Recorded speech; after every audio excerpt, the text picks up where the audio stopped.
Welcome to the Boss It Weekly podcast, a no-nonsense, no-hype, frank, and close-up analysis of what is currently working and what is not in the world of software. The Boss It podcast is packed with major takeaways for software business owners and managers. So, let's begin. Today on the Boss It podcast, we're going to be talking to Ari Galper. His tagline is the world's #1 TrustBased selling authority. And it's somebody I've known for quite a few years. Ari has really stuck in my mind. And probably for three things. I was making some notes and thinking, I've come across a lot of salespeople over many, many years in business. But Ari did stick out to me. And I think I liked the focus upon trust, also the importance of truth. And also there was a great tone. So trust, truth, and tone. And with the tone, I mean that I found that what he was proposing had a certain elegance and was quite natural. So I would like to introduce to you Ari Galper. Ari, welcome to the Boss It podcast. Thank you, Mark. Appreciate being here with you. We're going to have a chat over the next sort of half an hour. But let's talk about, first of all, how did all this start? What are the origins? Well, there's a story behind all this movement that I developed 20 years ago, and I'll tell you the story. I think the story will basically share a lot of insights as to the philosophy, what we teach, and what we do. So about 20 years ago, I was a sales manager in a software company, and I managed about 20 people underneath me as a sales team. And we launched the first online website tracking technology to track website behavior of users, going from page to page. You can see real-time data of the users. Now it's pretty commonplace. It's underneath mostly Google Analytics is where you can find that statistics. But in the early days, we had the first product around that. And it was just quite a nascent industry, and big companies getting hearing about it, the ability to actually look at the real-time data of their website behavior. And so a lead came across my desk, a real big opportunity, real big company. You recognize the name. And I got to lead myself as a sales manager, and I got the big leads, the big opportunities, and if I close this one sale, it would double the revenue of the company in one go. You can imagine, a pretty big opportunity. And so my contact and I spoke a couple of times on the phone, and he agreed to a conference call with himself and to do a live demo of our product to actually see what we do. And I'll never forget, it's Friday afternoon, 4 p.m., and it was myself and my managing director in our conference room. We had a big, long conference table in the room there. On the table is a speakerphone. The one with 3 legs on it? It's the corporate phones. Looks like kind of like a spaceship.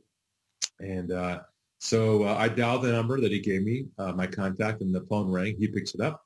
And I hear voices around him in the room. And he says, Ari, thank you for coming. I'm glad to be here. Looking forward to seeing your product and your demo. And I brought along with me some people, and I'm going to go around the room now and kind of let them introduce themselves. I said, fine, that would be wonderful. Next thing I hear is, my name is John, I'm CEO. And I was like, wow, CEO's there.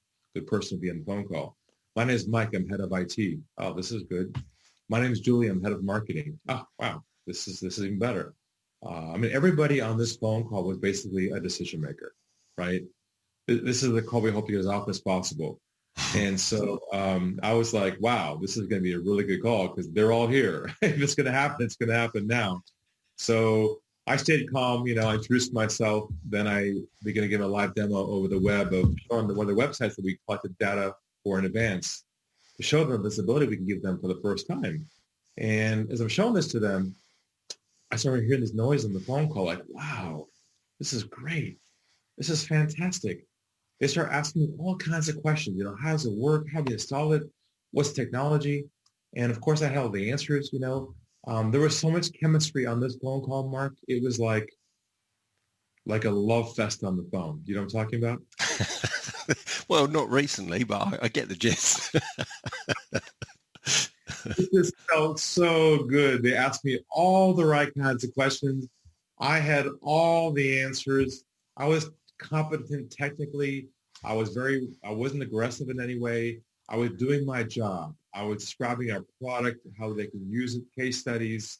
They were asking me all kinds of questions. And it was just flowing back and forth. It was going so well that my director in the room gave me a high five, on the back of my, kind of tapped my shoulder and says, nice job. He's on his phone already in the corner of the room, calling for the car he wants about the bonus he's going to get from the sale.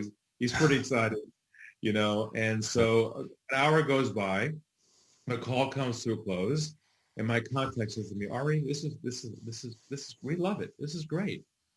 Give this a call a couple of weeks, follow up with us, and we'll move this thing forward.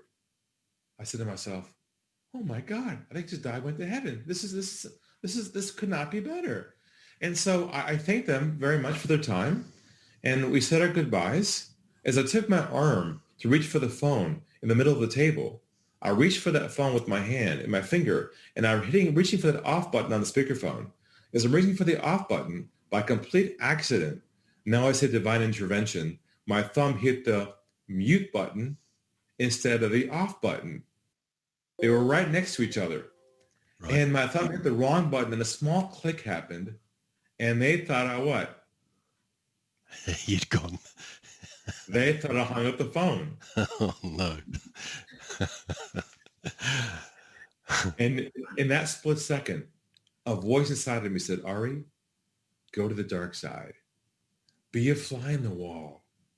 Go where no one has ever gone in the sales industry and listen in just for a couple seconds. Like this voice came down from above. And so you said, no, I'm not going to do that. And you just hung up. Is that the story? It was the devil over here saying, do it. And the angel said, don't do it. You can see who won. So I pulled my thumb back just for a couple of seconds. They started talking amongst themselves, thinking I had left the call. Now, what would you? You probably know the story, but what would you expect them to have said after a call like that? What would you expect someone to hear? After that? I think with all of those signs, the expectations was that you were going to hear some very positive things. I think that's definitely what you were hoping to hear, anyway. You would think it would be positive. Yeah. After all that, but let me tell you what they said verbatim, word for word. I'll never forget it, and it's why we're here today. What they said was this: they said, we're not going to go with him. Keep using him for more information and shop. Let's shop someplace else cheaper. Knife in heart, twist. I was in a state of shock. I'm pretty white. I was even more white. I was like a ghost. And I snapped out of it. I hit the off button. I looked at the wall and I said to myself, what did I do wrong?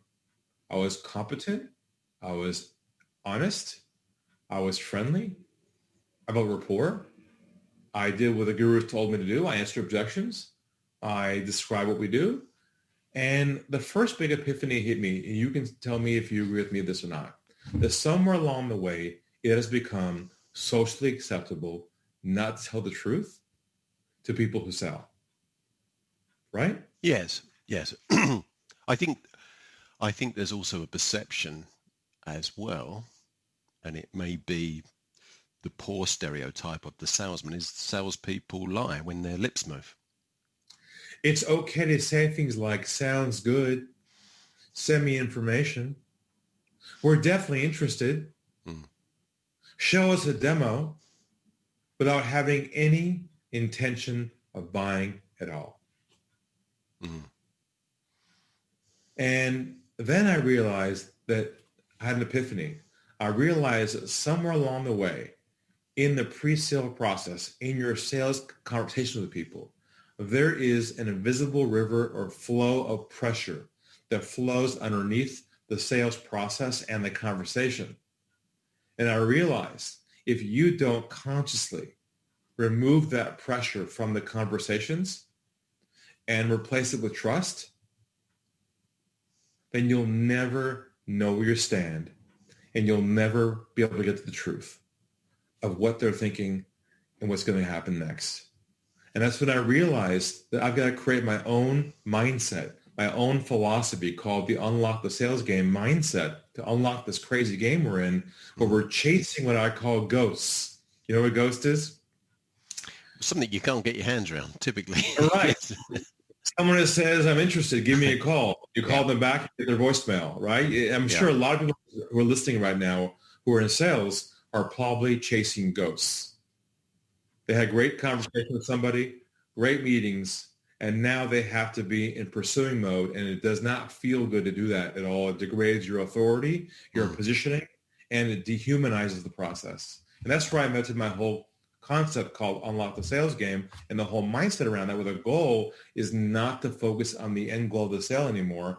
The goal is to focus on the truth of whether you and them are a fit or not. And that became the whole premise behind our philosophy and our whole revolution around selling. Definitely the lack of trust is harmful to both parties, without a doubt.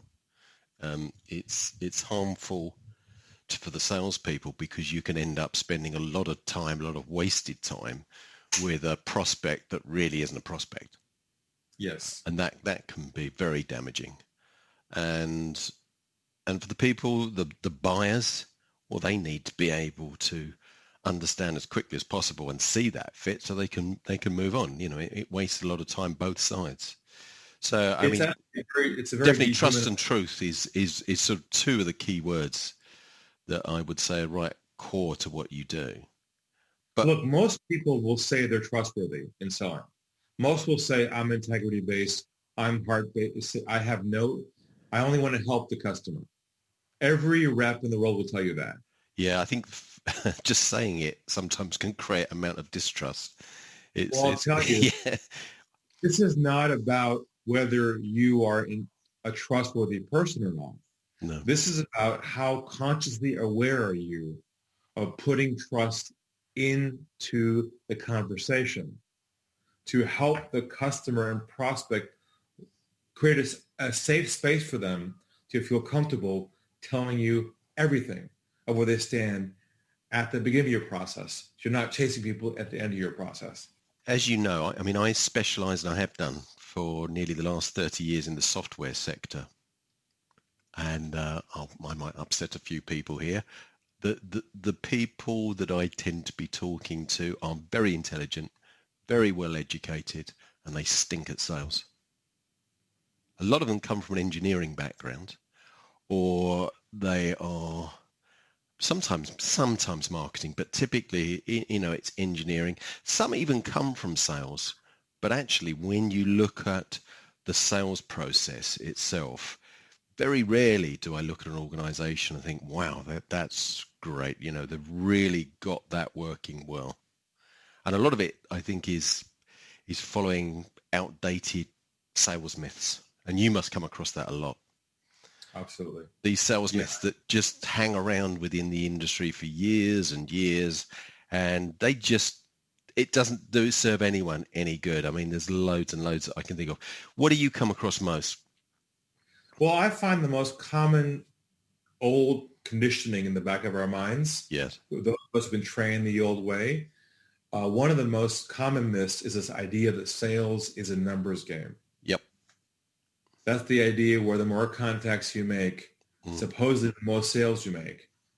Well, that myth pretty much is a myth because it doesn't exist anymore in this economy now, because it's not anymore about how many contacts you make. It's about how good you are at trust building, not how many contacts you make. You see that also where people are marketing and they're viewing their success on the number of hits on their website. That is as poor an indicator of success as it is playing the sales numbers game. Most businesses spend money on lead generation and don't know how to convert those leads at a high percentage because they're using old traditional techniques that basically don't build enough trust with people and turn away the customer unknowingly and unconsciously. Is that because they're manipulative? Well, they don't want to be, but their conditioning, their languaging, their tonality, their intentionality, and their approach screams a mile away, I'm here to sell you something. Yes.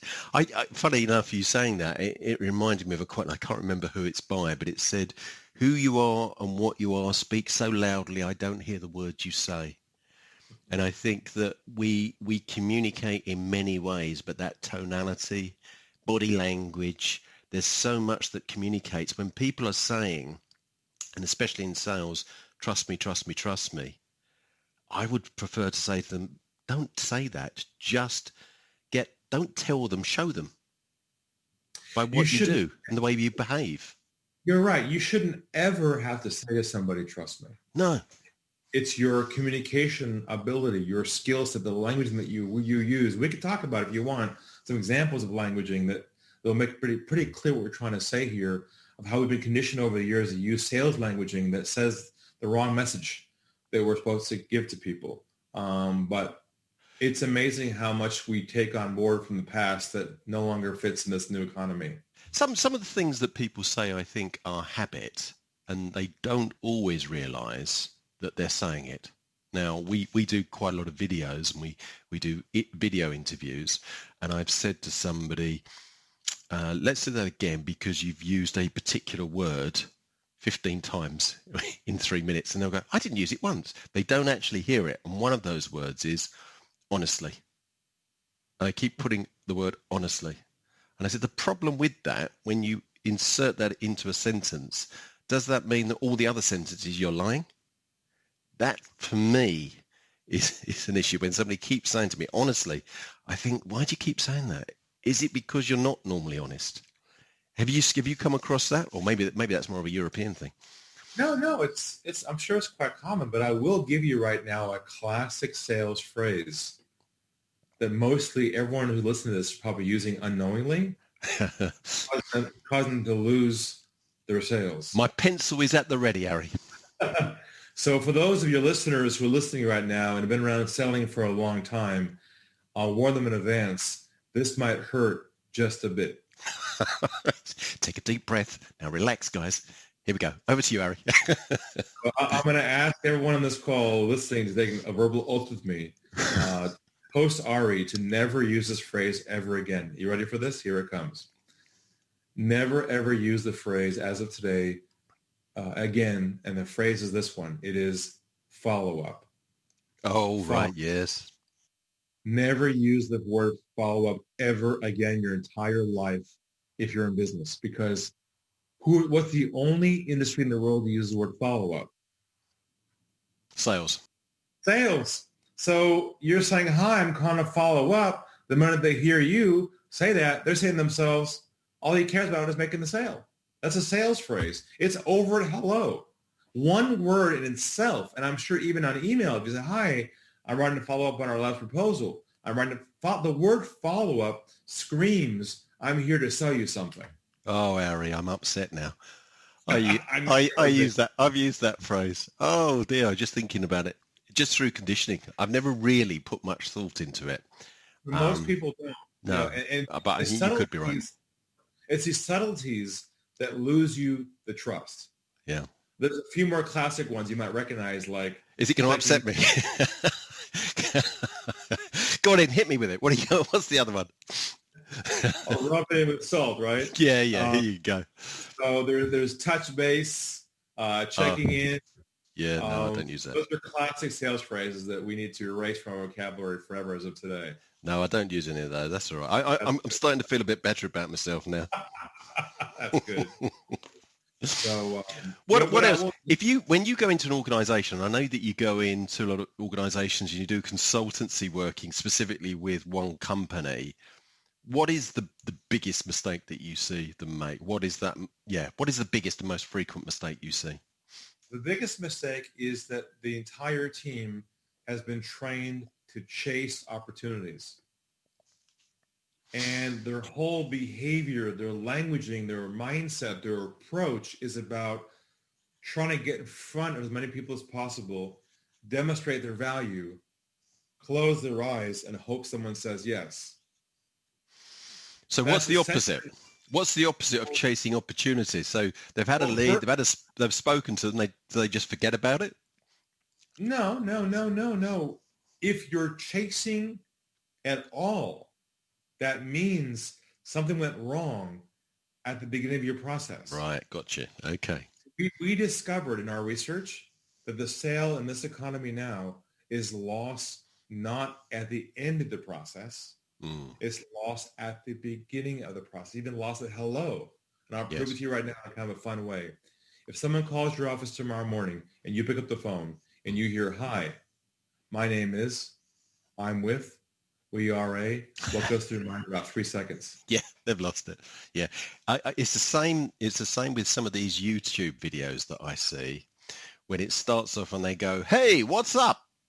It's lost me. That's lost me. Yeah, it absolutely lost me. And if they've got a baseball cap on round the wrong way, I don't even listen to the audio. It's that. But you're right. You can lose it very, very quick. I think as human beings, we are conditioned to come to conclusions very, very quickly. That's part of our survival instinct. So I absolutely get what you're saying there.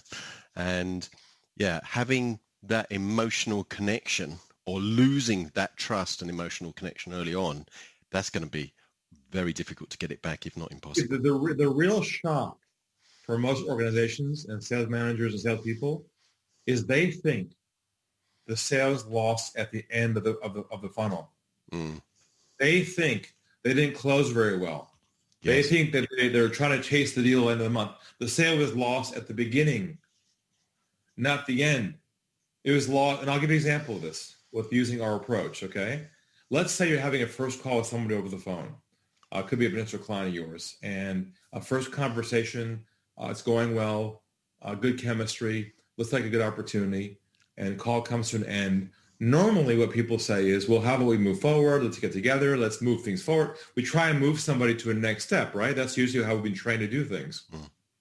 But what happens if you move somebody forward and they aren't ready yet? Yes. What do you break with them right there instantly? Trust. You break trust, right. So same scenario, our approach. First conversation on the phone, it's going well, could be a good fit. Call comes to an end. Rather than saying, hey, how about we have a cup of coffee? How about we get together? How about we schedule?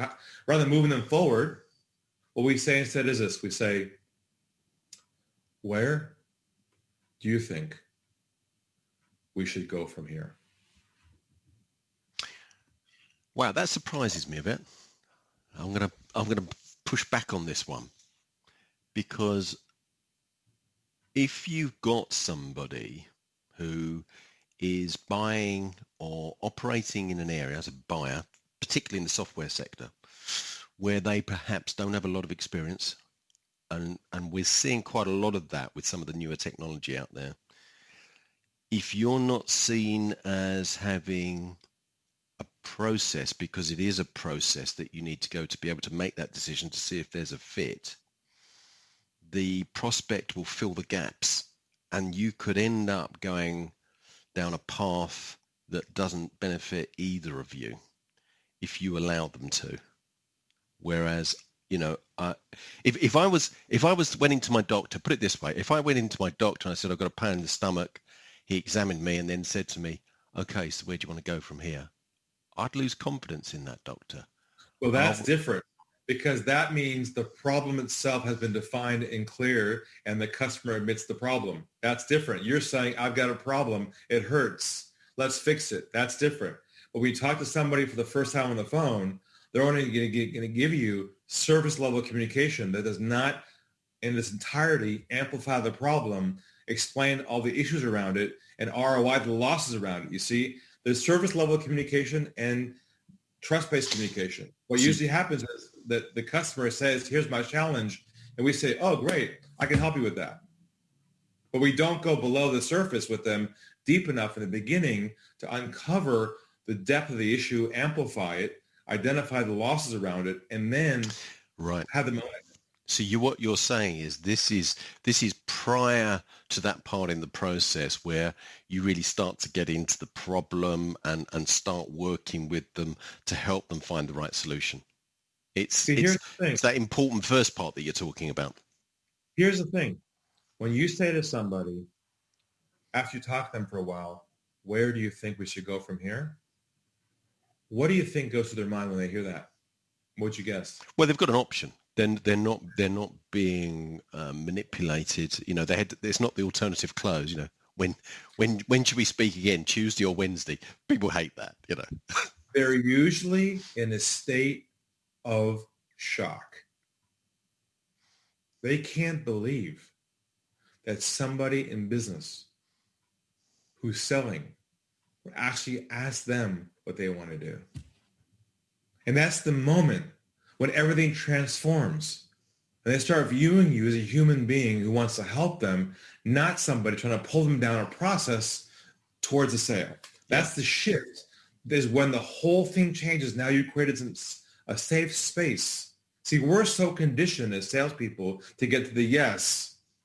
That all of our behavior, all of our energy, and our tonality all pushes them towards the end goal of the sale. And believe me, they can feel that from you a mile away. They know the moment you're in sales mode. So if you're sending that message to them that you want them to go through your process, it's over at hello.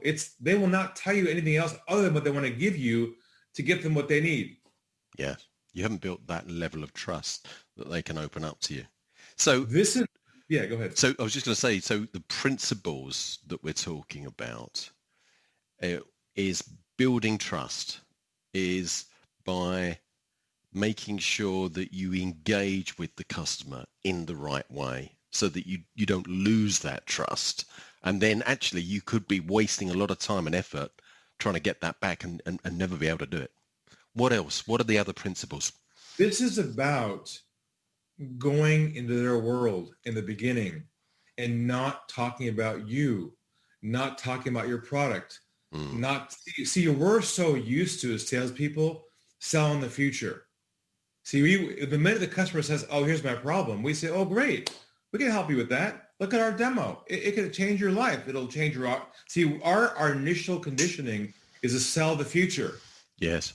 Now, let me tell you, in this economy right now, customers can't think past tomorrow. Yeah.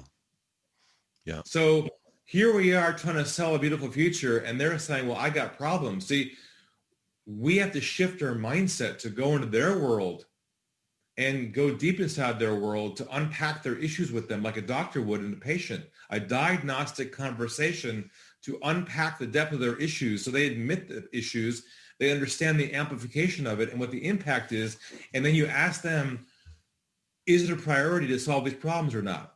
Yeah, I mean, in the software sector, a lot of the bigger sales, they are complex issues. We're not talking about selling a pencil sharpener to somebody where somebody says, I need something to sharpen these pencils. And you say, great, I've got a solution. Here it is.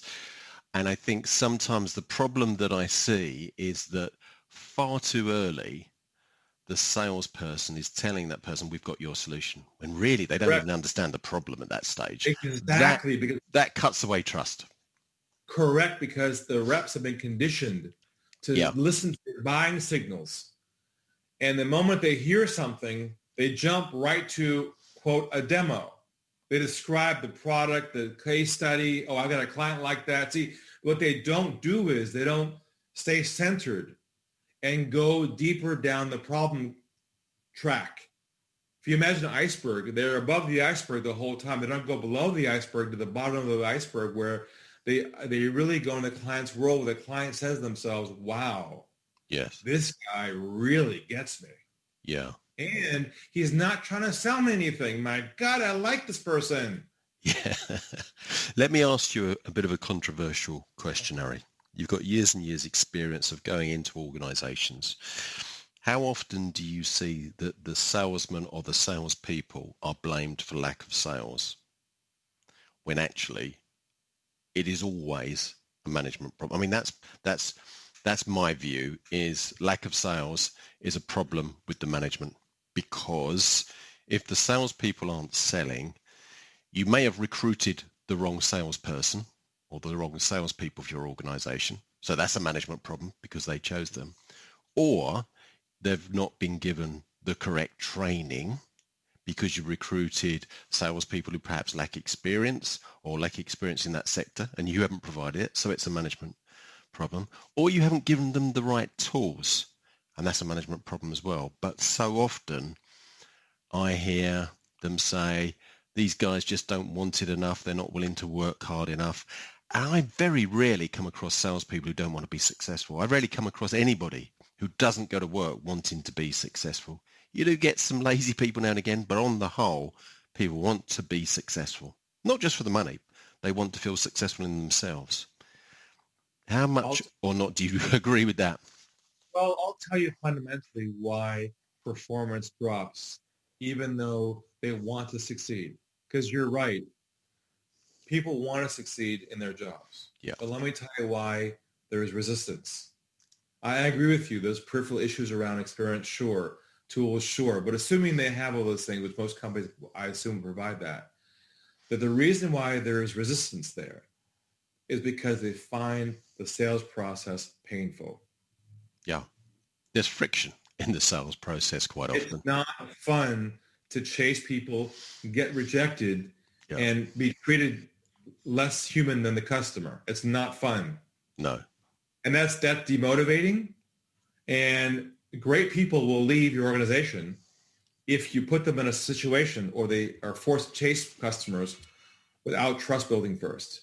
And that's the shock that most companies don't realize. And they kind of go, oh, interesting. So we provided them with the right tools. They have the right incentives, great branding. We have the leads through marketing. Why aren't they converting the leads into sales? Well, if we unpack this thing, listen to their phone calls, and I can hear what's going on, I'll be able to find out right away what's happening. Most likely is what's going on, as we're talking about, which is they're selling, not trust building. Yes. Psychologically, that can be quite tough, being rejected continually. This comes down to the human condition. Yeah. This comes down to people not wanting to take bullets. And that's why they go to work during the day in what I call carrying sales armor on around them.